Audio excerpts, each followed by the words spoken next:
రాజంపేట నియోజకవర్గం మాధవరంలో ఎన్డీఏ కూటమి ఆధ్వర్యంలో భూ పరిష్కార వేదిక కార్యక్రమం ఘనంగా ప్రారంభమైంది.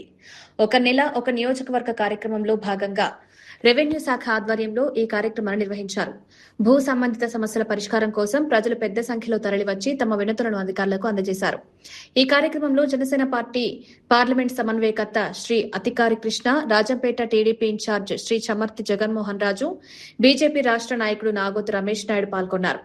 ప్రజల నుంచి వినతులను స్వీకరించిన కూటమి నాయకులు భూ వివాదాలు, రెవెన్యూ సమస్యలు, భూ రికార్డులకు సంబంధించిన అంశాలను అధికారుల దృష్టికి తీసుకొచ్చారు.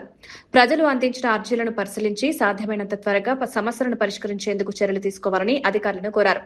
ప్రజల సమస్యలే తమకు ప్రాధాన్యత అని నాయకులు చెప్పారు.